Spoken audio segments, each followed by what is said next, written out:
Unos detalles en síndrome, en tumor carcinoide. Recuerden que es una edad de presentación mucho más frecuente a los 60 años. Doctores, ¿cuál es la ubicación más frecuente? Pregunta de examen. Es el apéndice. 40% de los tumores carcinoides son apendiculares. Eso márquenlo porque es una pregunta de examen bien frecuente. ¿Ya? Es una pregunta de examen bien frecuente. ¿Dónde está el origen? En las células enterocromafines. Por eso son productores básicamente de ¿qué? De serotonina, ¿no es cierto? No olviden ese detalle entonces. Usualmente, a pesar de que es mucho más frecuente en el apéndice suelen ser benignos frecuentemente. Suelen ser benignos, pero es mucho más frecuente en el apéndice. Y esto es lo que presenta un paciente con síndrome carcinoide gracias a la serotonina. La rubefacción facial, el 95% te presentan rubefacción facial. ¿Puede haber una diarrea secretoria? Gracias a la serotonina sí hay una diarrea secretora. Pueden tener cardiopatía valvular, telangiectasias, dolor abdominal, dermatosis, etc. No olviden los 3 primeros, por favor, que son los más frecuentes. ¿Cómo se hace el diagnóstico de síndrome carcinoide? Pregunta de examen. Doctores, otra pregunta de examen que es recontra frecuente. El diagnóstico de un tumor carcinoide se hace dosando esto, el 5-hidroxindol acético en orina de 24 horas. Cuidado que pongan en sangre, porque a veces le ponen sérico, no es sérico, es en orina. 5-hidroxindol acético en orina de 24 horas, ¿de acuerdo? El tratamiento obviamente es la resección si es que tumor es resecable, o a veces pueden utilizar octreotide para síndrome carcinoide fundamentalmente. Cuando ya hay síndrome carcinoide utilizan octreotide. Pregunta 8. ¿Cuál de las afirmaciones siguientes es correcta? ¿La polipectomía colonoscópica se considera el tratamiento adecuado de un pólipo maligno en qué casos? Polipectomía colonoscópica, el tratamiento adecuado de un pólipo maligno, es decir, tienen un pólipo y este es maligno. Si se delinea con claridad el borde de resección en el examen histológico, obviamente sí, ¿no? Si está claro los bordes, obviamente la polipectomía colonoscópica se debe hacer, sí se hace. Si tiene bordes claros, se debe de resecar. Si no presenta restos tumorales a 3 milímetros de distancia del borde de resección, obviamente sí. Eso va de la mano con lo anterior, que tenga los bordes claros. Cuando el cáncer es bien diferenciado, también. Si está bien diferenciado el cáncer, tienen que resecar con polipectomía. Cuando no hay infiltración venosa y linfática, obviamente sí. Entonces, en este caso, todas las anteriores son correctas. Esto es un pólipo, doctores, miren. Un pólipo y este tiene su pedículo acá. Si tienes bien delimitado, no tienes ninguna alteración en los lados laterales, es un pólipo pequeño que no tiene infiltración vascular ni linfática, tú lo puedes sacar por vía de una polipectomía colonoscópica. Eso es una polipectomía. ¿Qué se hace? Simplemente se pone esta asa metálica, se estrangula el cuello del pólipo, se quema con calor y se retira. Y queda simplemente cauterizado todo. Eso es una polipectomía. ¿Cuánto dura? 10 segundos, 15 segundos usualmente el procedimiento. Así que es recontra sencillo de hacer una polipectomía. Pregunta 9. En cuanto al síndrome carcinoide maligno, a ver, ya saben acerca del síndrome carcinoide maligno. ¿Cuál de las afirmaciones es falsa? ¿La cardiopatía carcinoide es una complicación tardía? ¿Qué les había dicho? ¿Cuál es, a ver, lean su diapositiva, cuál era la tercera característica más frecuente, fuera de la rubefacción facial, fuera de la diarrea secretora? Es la cardiopatía, ¿no es cierto? La cardiopatía se presenta y es una complicación tardía en el 40% de los casos. La supervivencia no es mayor de 2 años desde el inicio de los síntomas, es decir, es tan maligno que mata dentro de los 2 primeros años. Falso, ¿no es cierto? El tumor carcinoide sí es, normalmente puede ser operable, o bien se trata con octreotide y tiene buena sobrevida. El octreotide es un tratamiento eficaz para la diarrea y el rubor y reduce la excreción de 5-hidroxindol acético. Cierto, es un tratamiento el octreotide, ¿no? La quimioterapia y la oclusión de la arteria hepática puede causar la regresión del tumor y prolongar la supervivencia en pacientes seleccionados. Es cierto, se puede hacer eso en los pacientes que tienen síndrome carcinoide. Los síntomas se deben a la secreción de serotonina y diversos péptidos por el tumor. Obviamente, el punto cardinal del síndrome carcinoide es la producción de serotonina. Eso también es verdadero.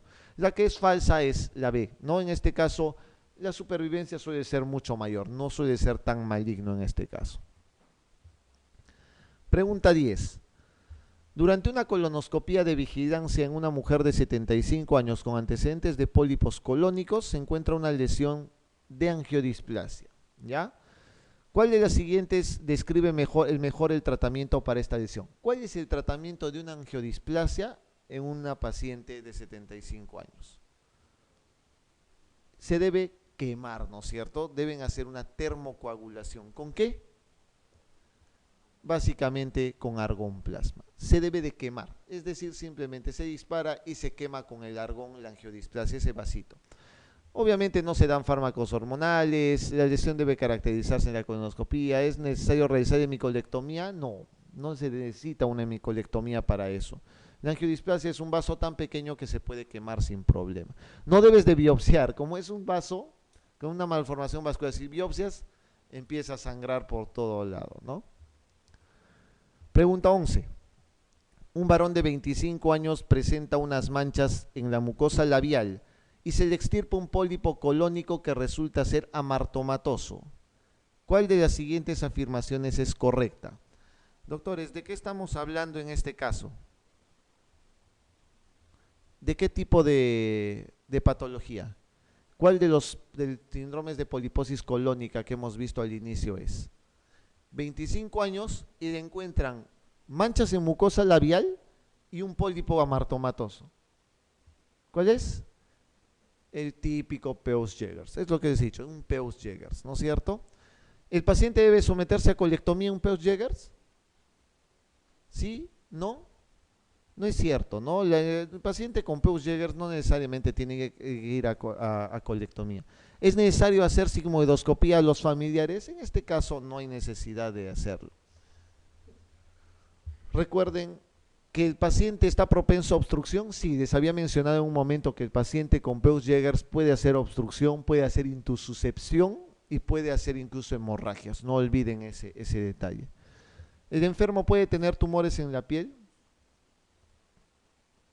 ¿Hay tumores cutáneos en el Peutz-Jeghers? No, ¿no es cierto? ¿La herencia es autosómica recesiva? No, es autosómica dominante, ¿no? El paciente puede estar propenso. Acá la respuesta es la C.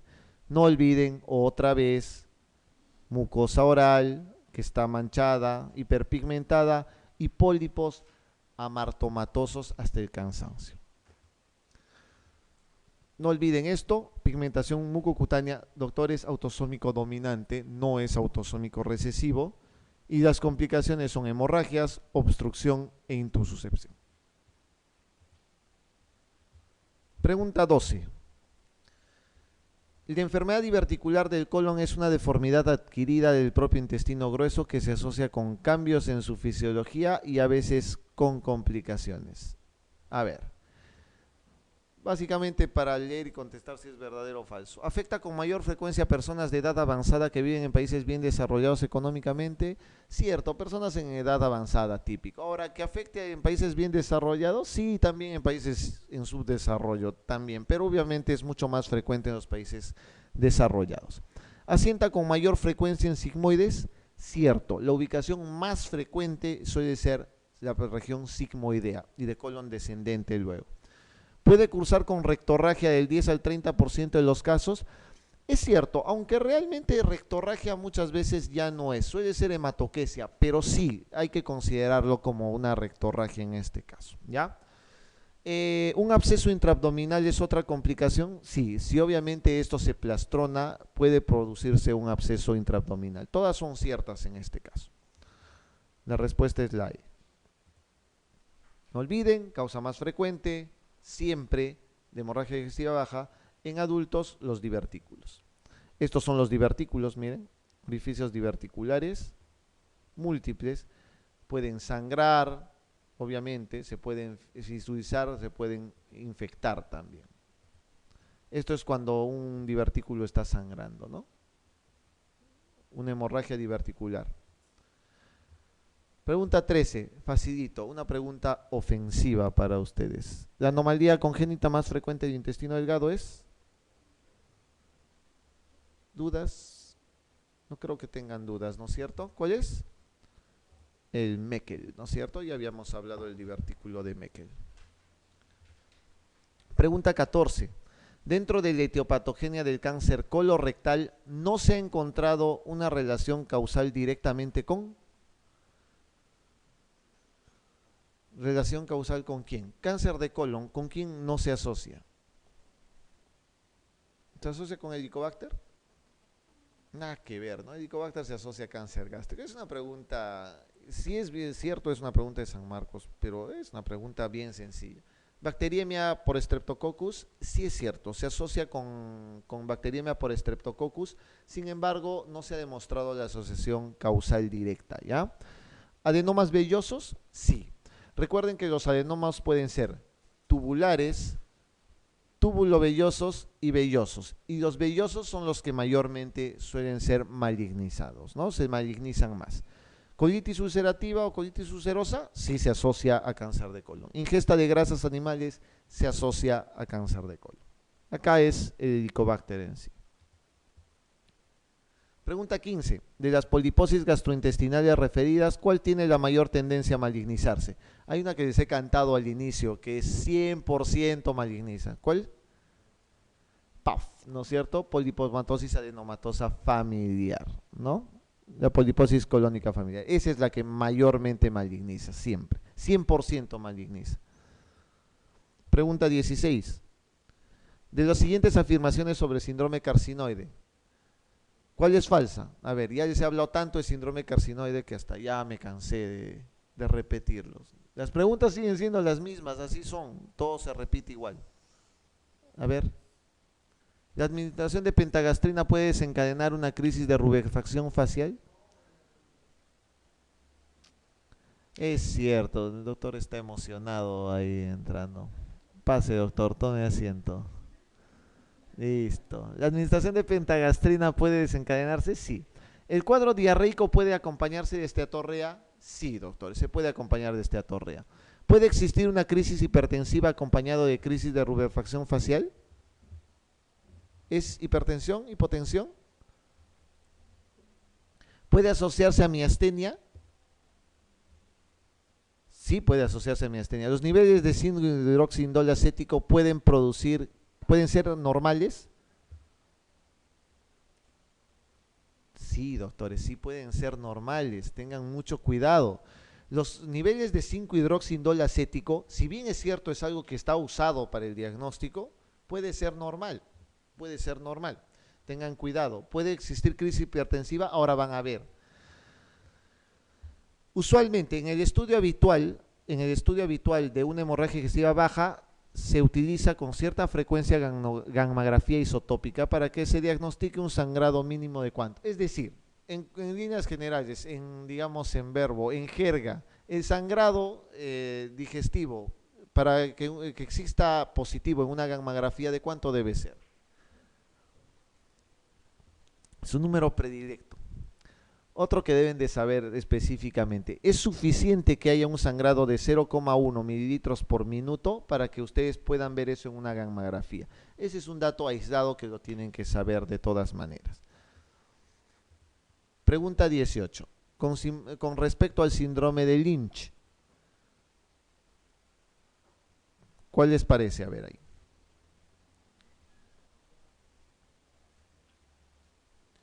¿Es la forma más rara de cáncer colorectal hereditario? El síndrome de Lynch es raro, al contrario, es la forma más frecuente de cáncer de colon hereditario, ¿no? ¿El tipo 1 involucra afectación endometrial? No. El Lynch tipo 1 usualmente suelen ser solamente limitados al colon. El Lynch tipo 2 son los que se asocian fundamentalmente a tumores ováricos, pueden ser fundamentalmente, ¿no? O también afectación gástrica. La aparición es tardía en mayores de 70 años, les he dicho que no. Como es hereditario, usualmente suele ser en pacientes jóvenes, ¿de acuerdo? El tipo 2 puede involucrar afectación gástrica, les he dicho que sí. ¿El tipo 2 afecta solo al colon? No, el que afecta solo al colon es el tipo 1. Y creo que lo tienen en una diapositiva siguiente. Acá está. La forma más frecuente de cáncer colorectal hereditario, no se olviden, es lo más frecuente. Ya es lo más frecuente. Aparece alrededor de 40 años. Tipo 1 solamente en el colon y tipo 2 puede ser extraintestinal. Tuve un paciente cuando estaba de residente, era un joven de 18 años, que viene por una clínica de una pérdida de peso marcada y tenía una anemia por pérdidas crónicas. Como era un paciente con anemia microcítica y ya tenía pérdida de peso, obviamente se le hizo las muestras y salió un TB non positivo. Tuvimos que hacer una colonoscopía. Tenía 18 años y sale un cáncer de colon, ¿no? Que tenía en el ángulo hepático. Entonces, este paciente al tener 18 años y ya tenía una clínica marcada, tenía que hacerse obviamente a los familiares una pregunta de si realmente había habido antecedente. Entonces la mamá dice que no, que nunca había sabido de alguien que tenía cáncer de colon en su familia. El papá también dijo que no. La mamá normal. Entonces se le sugiere hacerle colonoscopía a los papás. Y los papás un poco reticentes dicen que no, pero que ya, pero que bueno, ok. Se le hace a la mamá y se encuentra un cáncer de colon en una paciente que no había bajado de peso y totalmente metastásico, con metástasis ya a hígado y bien diseminado. Esa es la característica típica que tiene un Lynch. Hay herencia bien marcada y usualmente suele ser en pacientes jóvenes. La mamá tenía 42 años, nada más, por eso es que nunca le había dado importancia, pero el que presentó los síntomas muy severos fue el hijo que tenía 18 años en ese caso, ¿no? Entonces, eso es un síndrome de Lynch, por ejemplo. Y si ustedes preguntan de repente por antecedentes, lo típico es que puedan encontrar al abuelo o al bisabuelo o a la abuela o a la bisabuela que también haya tenido alguna afectación de ese tipo, ¿no? Pregunta 19.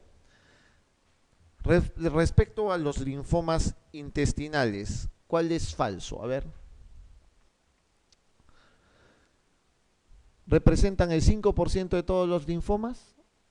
Ya las preguntas de porcentaje horribles, pero sí, representan el 5% de los linfomas. ¿Es más frecuente en duodeno y yeyuno? Los tumores intestinales tipo linfoma suelen ser mucho más frecuentes en el ilion, no son tan frecuentes en duodeno y en yeyuno, ¿ya? Ese es un dato que deben de saber. El linfoma es más frecuente en ilion. ¿El linfoma tipo mediterráneo es más frecuente en jóvenes? Eso es cierto. Clínicamente se puede presentar como cuadros diarreicos crónicos, puede presentarse como cuadro diarreico crónico. Suele existir ocasiones en historia previa de parasitosis intestinales, puede existir en algunos de los casos. Lo único que es falso acá es que se localiza más frecuente en duodeno y yeyuno, eso no es cierto, es más frecuente en el ilion. Pregunta 20. ¿Cuál es el síntoma más frecuente del síndrome carcinoide? Así es, 95% rubefacción facial. Ojo que les había mencionado en una pregunta anterior, ¿el paciente puede presentar hipertensión?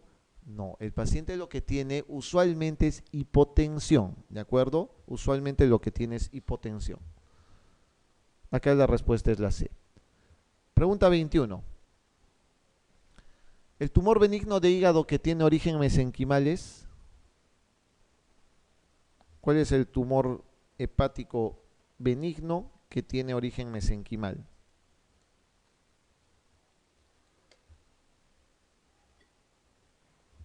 Esto, si lo ven desde esta perspectiva, ahorita no lo van a saber, ¿no? O sea, es tranca que lo vean. Ahorita no lo van a saber. Les tengo que dar la respuesta. A partir de la siguiente diapositiva, ya tienen que saber. Es otro mapa mental que tienen que utilizar. Igualito que les he mostrado al inicio en las poliposis, para que sepan qué cosa es hereditario y qué cosa no es hereditario, y cuál es adenomatoso y cuál es amartomatoso, lo mismo van a utilizar acá para los tumores hepáticos benignos. Acá la respuesta del tumor benigno hepático de origen mesenquimal es el hemangioma cavernoso. Y es lo que deben de saber es esto. Nuevamente, tienen que aprender ese cuadro para que ustedes tengan una idea mental de dónde están ubicados. Los tumores con origen en el hepatocito, hay tumores con orígenes biliares y hay tumores con origen mesenquimal. Doctores, aquí estoy hablando en todos los casos de tumores hepáticos benignos, ¿de acuerdo? Todo esto es benigno. Esta es una clasificación de tumores hepáticos benignos. Yo ya he hablado en la clase anterior de hepatocarcinoma, ya hemos hablado de hepatocarcinoma, así que sírvanse a revisar su aula virtual los que no han venido. Entonces, esta clasificación básicamente tienen que saberla. Recuerden que los de origen mesenquimal está el hemangioma, está el amartoma mesenquimal, el hemangioendotelioma infantil, angiomiolipoma y estos tumores raros mesenquimales. Doctores, ¿qué deben de saber de esto? Que el más frecuente es el hemangioma cavernoso. ¿De acuerdo? El más frecuente de origen mesenquimal es el hemangioma cavernoso. Aquí vamos a ver los que están originados en el hepatocito. Aquí es bien común que vean este, que es la hiperplasia nodular focal, y el otro que es el adenoma hepatocelular. Doctores, esto es frecuente, así que ahora lo van a conocer, ¿de acuerdo? Tumores con origen en el hepatocito. Ojo y mucha atención a la hiperplasia nodular focal y al adenoma hepatocelular, ¿de acuerdo? Retengan eso. Origen biliar. En los de origen biliar, lo típico y lo más frecuente son los quistes simples. Quiste simple de hígado.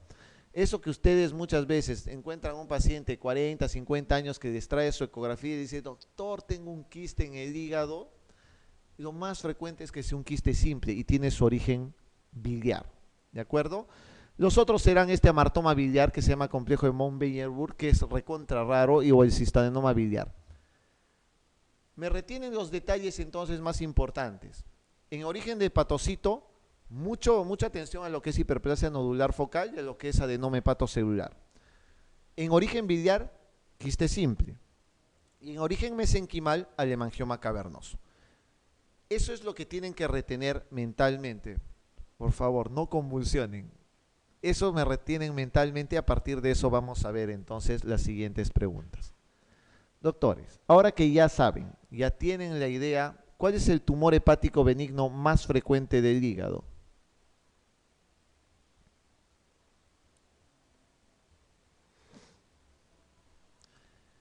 Y ojo con esta pregunta que luego les voy a volver a preguntar lo mismo y no quiero que fallen, ¿ah? ¿Cuál es el tumor hepático benigno más frecuente del hígado? El tumor como lesión tumoral más frecuente suele ser nuevamente el hemangioma cavernoso. Eso es lo más frecuente. El tumor hepático benigno más frecuente es el hemangioma cavernoso. Es tan frecuente que ahora van a conocerlo un poquito más. Miren, ya saben los de origen mesenquimal. Otra vez, hemangioma cavernoso. Todos estos que ustedes ven acá, los otros 4, son recontra raros. Por si acaso en algún momento en el examen les puedan preguntar cuál pertenece a cuál, ya tienen que tenerlo mentalmente. Pero si hay uno que quiero que retengan de todas maneras, es el del hemangioma cavernoso. El hemangioma cavernoso, doctores, tumor hepático benigno más frecuente, no lo olviden. La gran mayoría de tumores hepáticos benignos suelen ser en el género que siempre causa más problemas. ¿En quiénes? En mujeres. La mayoría, igual que las autoinmunes hepáticas, en mujeres. Intestino irritable más frecuente, en mujeres. Tumores hepáticos benignos más frecuente, en mujeres. Algo que no sea, casi todo es en mujeres, pero acá es mucho más frecuente en mujeres también. ¿Quiénes? Encima las de mediana edad, o sea, todas ustedes, ¿no es cierto?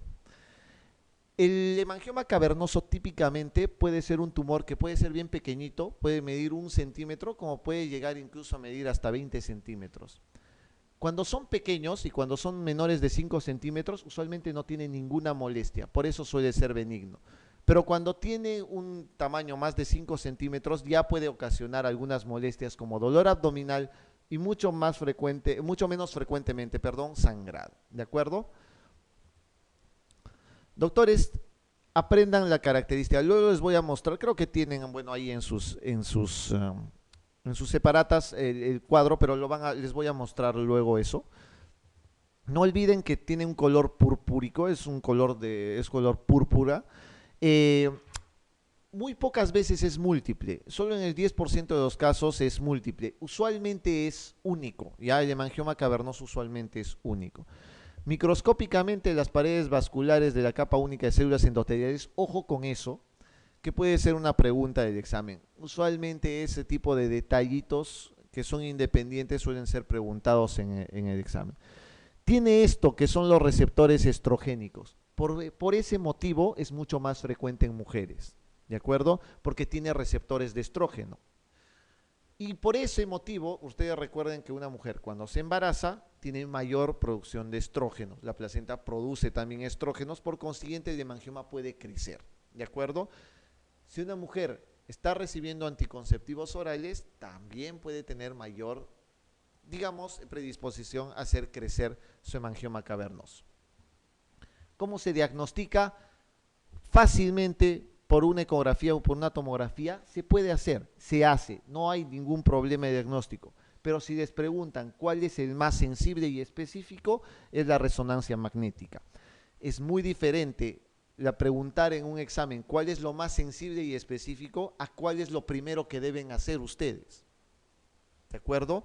Tengan mucho cuidado con esas preguntas en los exámenes. Cuando se hace preguntas de exámenes auxiliares, hay que leer bien la pregunta. ¿Qué es lo primero que harían si un paciente tiene sospecha de dolor abdominal en hipocondrio derecho? ¿TAC? ¿Resonancia?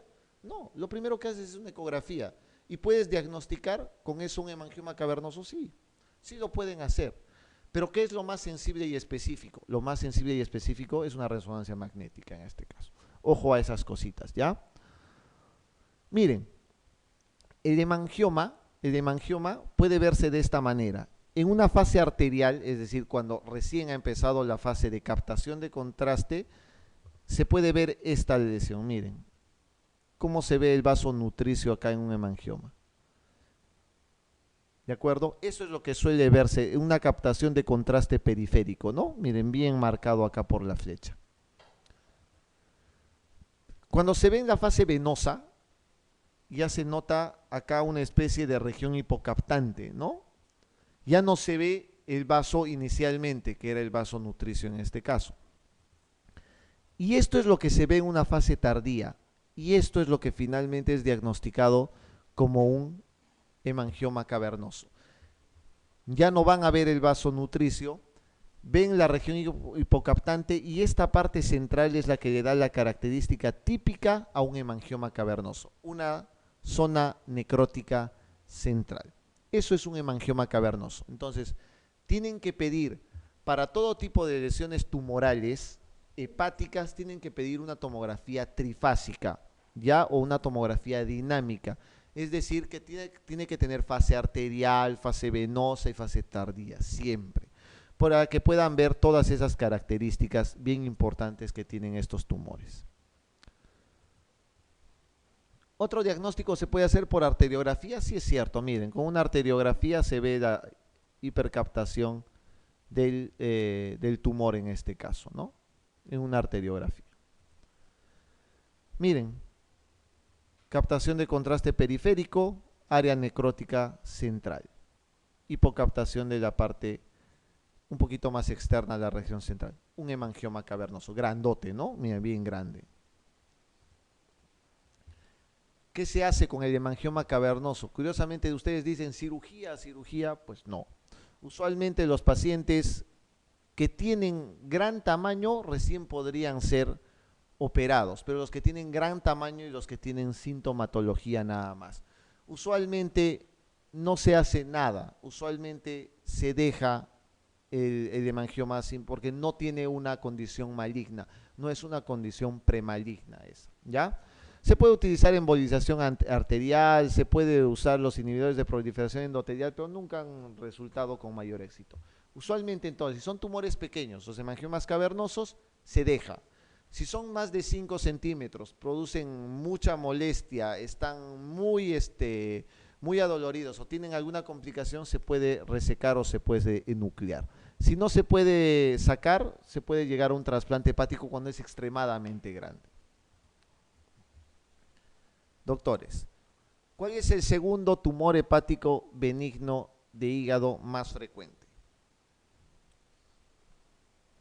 El más frecuente es el hemangioma cavernoso. ¿Cuál es el segundo tumor hepático benigno más frecuente? O sea, el E ya no es. Tienen entre la A y la D. El segundo es el otro que quise en un momento que retengan. Hiperplasia nodular focal. Es el segundo tumor hepático benigno más frecuente. ¿Ya? Entonces ya tienen eso en su cabecita. Es hemangioma cavernoso el primero, hiperplasia nodular focal el segundo. ¿Dónde está ubicado? Obviamente dentro del grupo del origen en los hepatocitos, ¿no es cierto? Hiperplasia nodular focal, adenoma hepatocelular e hiperplasia regenerativa nodular. Esos tres son los que tienen origen en los hepatocitos. Su origen entonces está ahí. ¿Quiénes son las más afectadas? Siempre. Hiperplasia nodular focal también son las mujeres. ¿La hiperplasia nodular focal tiene síntomas? No, usualmente suele ser asintomáticos. Este se cree también que tiene relación con los receptores de estrógenos. Por eso algunos creen que cuando se toman anticonceptivos orales, las mujeres usualmente tienen mayor predisposición a hiperplasia nodular focal. ¿Ya? Igual que el hemangioma cavernoso, usualmente es solitario, está bien delimitada, no tiene una cápsula. El tamaño es igual de grande, de 1 hasta 15 centímetros, con promedio 3 a 4. Doctores, característica fundamental de hiperplasia nodular focal para el diagnóstico, la que tienen ustedes abajo. Cicatriz fibrosa central. Esa es la característica imagenológica más importante que tienen que ver para el diagnóstico de esa patología. Usualmente se cree que hay dos teorías de producción. Esto no les van a preguntar jamás. La teoría vascular y de clonalidad son solamente teorías de por qué se produce una hiperplasia nodular focal. Me interesa que vean este detalle.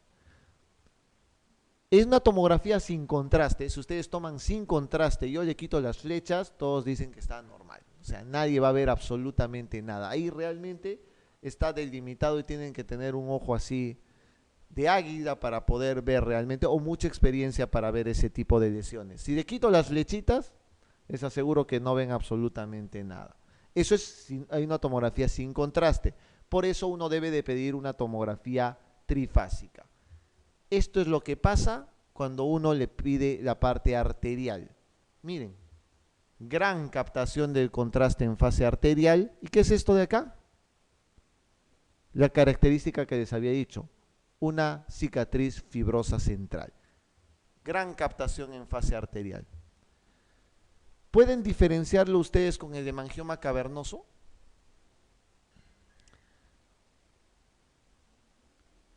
Depende de la fase en la que vean. Recuerden que cuando les he dicho en la fase arterial del hemangioma cavernoso, lo que veían que era el vaso nutricio, ¿de acuerdo? El hemangioma cavernoso se veía mejor cuando ya había pasado la fase venosa tardía, ¿no es cierto? Eso es importante. Este se ve mucho mejor en este caso, cuando hay una fase arterial. ¿Qué pasa cuando hay una fase venosa tardía? Solo queda la captación de contraste periférico, la necrosis central, pero ya no es tan claro. Y finalmente, cuando hay una fase tardía, básicamente solo se ve la cicatriz fibrosa central. Por eso es importante la tomografía trifásica. Los que van a hacer radiología, los que van a ser radiólogos y van a ver tomografías hasta el cansancio, esto es de todos los días. Van a ver ese tipo de lesiones porque son tumores recontrafrecuentes, son muy frecuentes, ¿ya?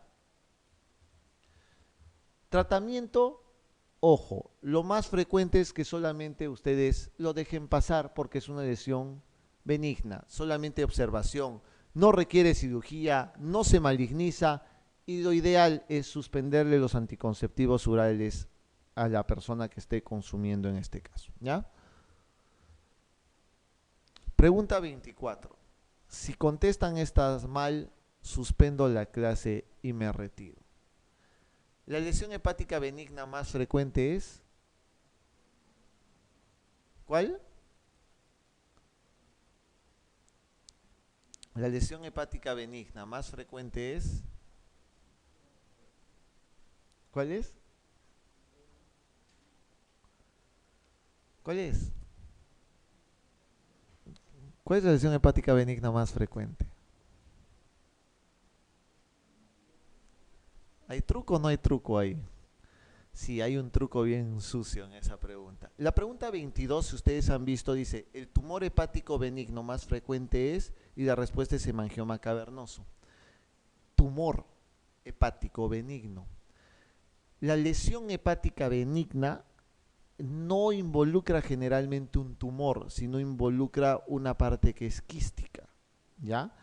Entonces, lo más frecuente y lo que más van a ver en toda su vida cuando vean ecografías es los quistes simples de hígado. Todo quiste simple, ustedes agarren y hagan, no sé, una reunión de suegras, agarren a todas las suegras y más de 50 años y tomen una ecografía toditas. Les aseguro que siquiera unas 5 o 6 de las 10 tienen un quiste hepático simple, sin ningún problema. La lesión quística de hígado es una condición sumamente frecuente, sumamente frecuente. Pero eso es cuando hablamos de lesión, es una lesión en general. Cuando hablamos de tumor hepático, el tumor más frecuente es ese de hemangioma cavernoso. El segundo tumor más frecuente, hiperplasia nodular focal. Pero lesión en general, lesión hepática y benigna, suele ser el quiste simple de hígado. Suele ser un juego de palabras, un poco sucio, pero pues es un juego de palabras al fin y al cabo, para hacerlo un poco difícil, para hacerlo emocionante el examen, en otras palabras. Entonces acá la respuesta es del quiste hepático simple.